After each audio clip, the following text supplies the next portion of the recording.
থাক থাক মা, থাক থাক। গজাননের সামনে আমাকে প্রণাম করতে হবে না। আমি তোমাদের দুজনকে এমনি আশীর্বাদ করছি যে আগামী 7 জন্ম তোমাদের বন্ধন যেন একেবারে অক্ষয় থাকে। তোমায় কি বলে ধন্যবাদ দেবো আমি জানি না সুধা। তুমি আমার ছেলেটাকে না প্রাণে বাঁচিয়ে নিলে।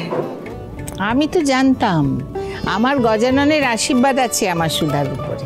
গজানন থাকতে সুধা ঠিক আমার দাদু ভাইকে বাড়ি ফিরিয়ে আনবে। আর বিপদ যত বড়ই হোক না কেন, আমার বড়নাথ বৌমা কোনোদিন হারতে পারে না। আমার সেই বিশ্বাস আজ জিতে গেছে। তোমাদের বিশ্বাস আর প্রার্থনার জন্যই তো আমি ফিরে এসেছি ঠাম্মি। সবটাই তোমাদের আশীর্বাদ আর সুধার ভালোবাসার জন্য। তবে আমাদের সবার প্রার্থনা আর ভালোবাসার থেকে সুধার ভালোবাসাই কিন্তু ভাইকে আমাদের সবার কাছে ফিরিয়ে দিয়েছে। দাদু ভাই, আবির সবার আগে তাকে দাও, যার জন্য তুমি নতুন জীবন পেয়েছো আজ। আচ্ছা, আবার কিসের অপেক্ষা? দুজনকে আবির দাও তো এবার। এই নাও। তবেই তো হই হই করে গজাননের বিসর্জনটা হবে। বৌদি,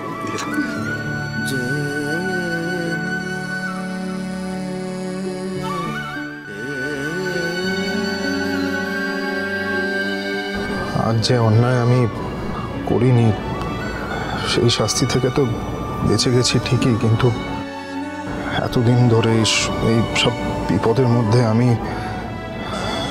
একটা নারীর অসম্মান করার, তার আত্মসম্মানের আঘাত করার শাস্তি ঠিক পেয়েছি।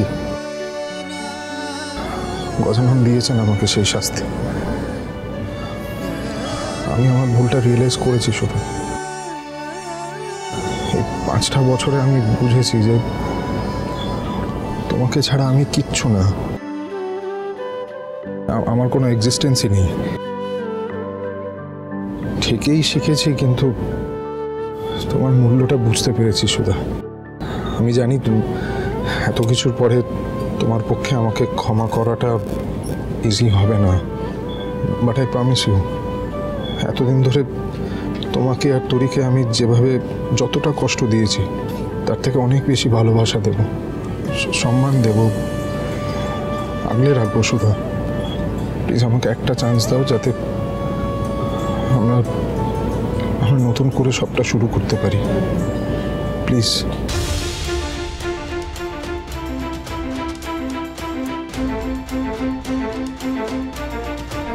দিদি, কি হলো? তুই জামাইবাবুর কথা উত্তর দিবি না? আরেকটা চান্স দিবি না জামাইবাবুকে? উত্তর তো দিচ্ছি ঝিনুক, উনি তো বুঝতেই পারছেন না।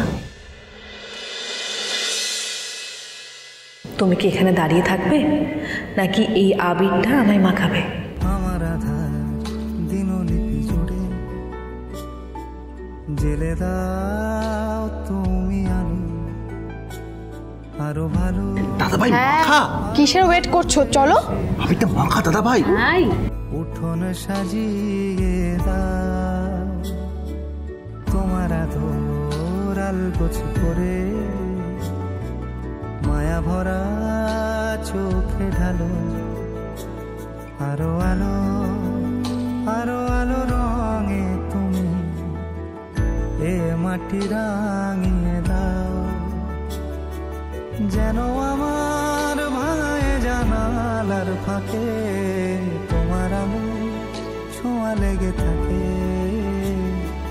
বাড়ি ফিরে এসে তোমারই আঁচলে ক্লান্তির অবসান। চলো এবার গজাননের বিসর্জনের প্রস্তুতি শুরু করতে হবে তো। এসো এসো সবাই এসো। এই সমুদ্র শোন, এটা নিয়ে ঘাটে কি হয়েছে আশুতোষ বাবু? সুধা, এখন প্লিজ তুমি অন্য কিছু নিয়ে মাথা ঘামাও না। কিন্তু দিদি, আমার কথাটা শোনো। দেখো, গজাননের আশীর্বাদে তুমি আর ভাই অনেক কষ্টে এক হয়েছো। দেখো সবাই কত খুশি। দেখো, তুমি এখন শুধু গজাননের বিসর্জনের আয়োজন করো।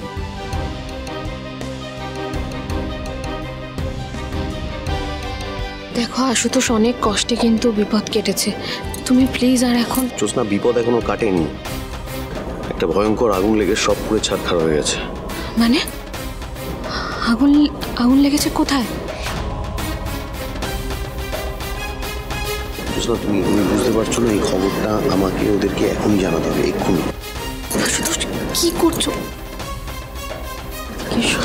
বলছি প্লিজ এখন কাউকে কিচ্ছু বলো না। দেখো সবাই কত আনন্দে আছে, আর ওরা অনেক কষ্টে এক হয়েছে গো, অনেক কষ্টে দুজনে একটু খুশি আছে। তাছাড়া এখন যদি তুমি ভাই বা সুধাকে এই কথাটা বলো, ওরা তো কিছু পাল্টাতে পারবে না।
করছোটা কি? তাড়াতাড়ি ওনাটা ছাড়াও। ঝিনুক, আজ গজাননের সামনে আমি তোমাকে একটা কথা বলতে চাই। দেখো আমি তোমার কোনো কথা আর শুনতে চাই না, তাড়াতাড়ি ওনাটা ছাড়াতে হেল্প করো, না তো কেউ এভাবে যদি দেখে ফেলে ভুল বুঝবে আমাদের।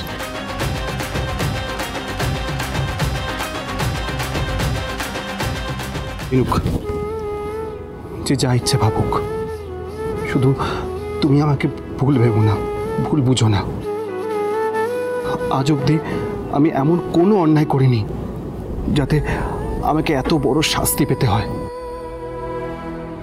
বিশ্বাস করো, এই শেষ 5 বছর আমি অনেক অশান্তি ভোগ করেছি, আমার লাইফ হেল হয়ে গেছে। কাউকে নিজের যে কষ্টের কথা বলতে পারিনি, কাউকে নিজের যন্ত্রণার কথা শেয়ার করতে পারিনি।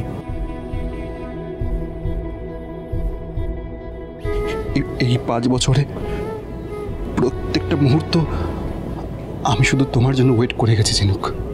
আমার এই অপেক্ষাটা বিফলে যেতে দিও না।